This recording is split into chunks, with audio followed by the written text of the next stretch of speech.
Okay guys, so I actually shot the entire sequence you just watched now on the Tecno Camon 12. Now, does it mean the Tecno Camon 12 has better cameras than last year's model? Well, I guess we're going to find out during the course of the video, right? So if this is your first time on the channel, my name is Kingsley. I'm a certified IT technician. I do a lot of repairs, I talk tech, and I give you my honest opinion about phones, computers, and everything that has to do with technology.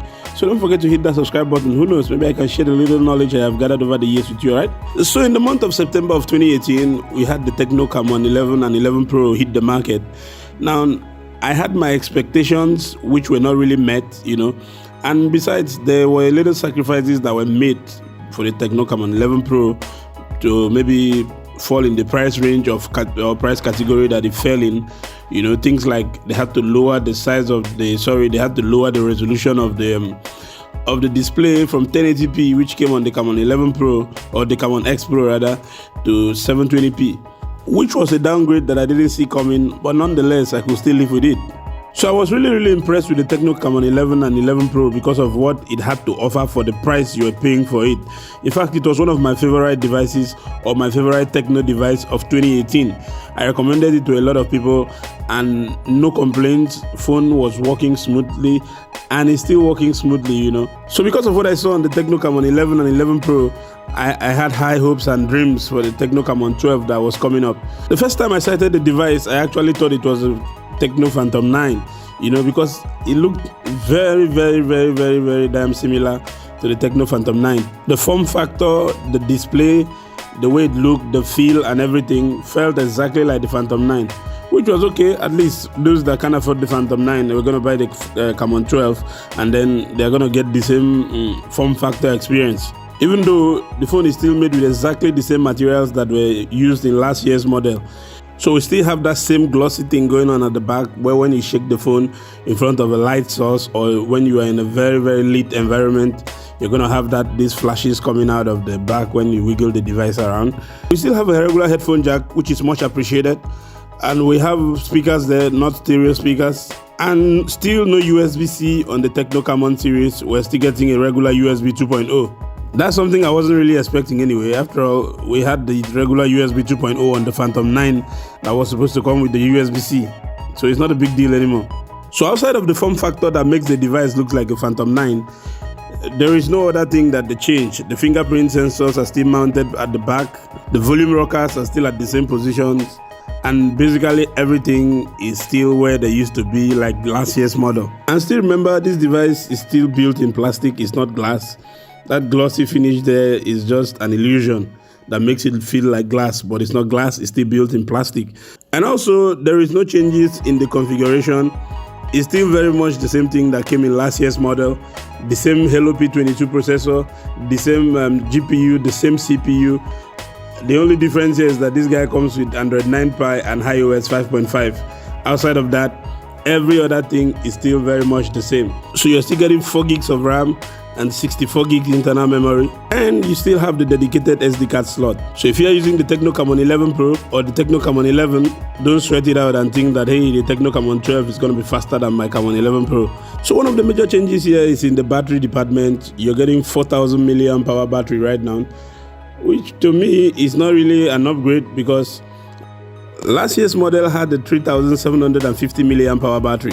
Because from my experience with these devices, 3,750 milliamp hour battery and a 4,000 milliamp hour battery will almost give you the same level of satisfaction. Like, they will give you the same level of satisfaction. So to me, that is a negligible update, or upgrade rather. Well, it's a shame that we're still getting the 720p resolution in 2019 on the Tecno Camon 12. But wait a minute, the iPhone 11 that cost over $700 still comes with a 720p resolution, right? Well, I guess we can't crucify Tecno for still giving you a 720p resolution. The display looks exactly like the Phantom 9, teardrop style notch, but just that it's a little bit, maybe like 2 inches wider than the Phantom 9, The Phantom 9 has a 6.3 inches display, while the Camon 12 has a 6.5 inch display. So the Camon 12 stands very tall, a little bit taller than the Phantom 9. It has the 2019 vibe, like this is the new style of 2019 devices, teardrop style notch, slimmer bezels and stuff. So in that area, I think it's not really bad. I can live with it. It's a good display. It's still an LCD display, which is not really bad, though on the Camon 12 Pro you're going to be getting an AMOLED display, which is really cool, and I think that's where the main upgrade is. The performance of the device is okay, but I gotta be honest with you here, I couldn't really use this device. I couldn't really find myself using it. Why? Because the UI is very laggy. Like sometimes you want to swipe up and go to the menu, you have to do it over and over. Sometimes you do it 2 times or 3 times before it's going to respond. And all of this is because of the junks that comes inside this device. Like, I mean, most of the applications that are here, what are you using them for? A lot of bloatwares everywhere. And I'm surprised that these people still sell devices in 2019 that are coming with bloatwares inside, adverts, ads, and stuff like that. Quite annoying. Because of this, I might have to stick with the Camon 11, because the Camon 11 still has this issue, but it was not as bad as this, and it's not as bad as this. So I remember back in the day, I used to have these problems with the Samsung TouchWiz UI. You know, it used to come with a lot of junks and bloatwares like this, and we complained and everything. And the solution that Samsung came up with is to let go of the TouchWiz UI entirely and redesign the brand new one, which is the One UI that runs on their devices right now. So I think if Tecno can actually tone down or stop bringing in all these junks inside these devices, or let go of the iOS entirely, or redesign a fresh version of it, it's going to make these devices a little bit more lively than this. Because in fairness, it's not like the devices are not fast. The devices are fast. The devices are good.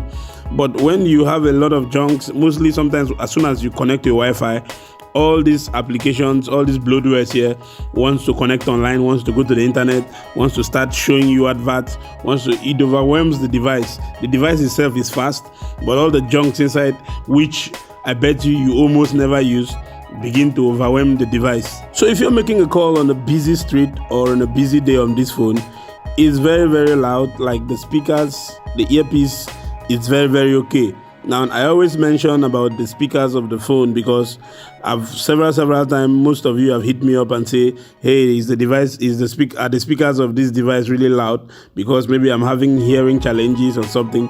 Well, I can tell you that it's really loud.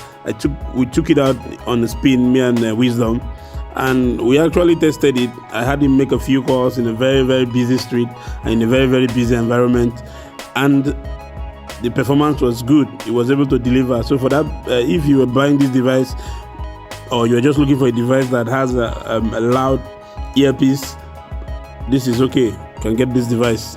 So talking about saving the best for the last, let's talk about the cameras here. It comes with triple camera setup this time, against the dual camera setup that came in last year's models. During the launch of this device, the thing they kept hammering on and talking about were the cameras, because that is the only place that the major upgrade is on this device. So you're actually getting a 16 megapixel main lens, you get an 8 megapixel wide angle lens, and then you get a 2 megapixel depth sensor. Well, last year I was pleased with the Camon 11 cameras. It's not like they're the best cameras, but for the price and the space that device was competing in, the cameras were quite good. Then I got this Camon 12 now, and I was also looking at the cameras. Now there is one problem that they have not still fixed since the Camon X Pro or the Camon X, and that is the issue of overexposure. So once you pick up these cameras and open them and try to shoot an image, what it's going to do is it's going to expose everything excessively.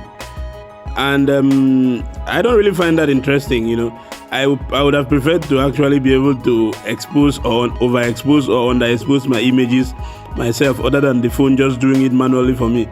And sometimes even when you try to tone it down, it just doesn't do it.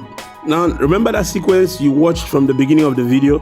I had to do a lot of color grading and color correction so that I'll be able to use the clips. If you notice, the first clip was highly overexposed, and that was how some of the other clips were.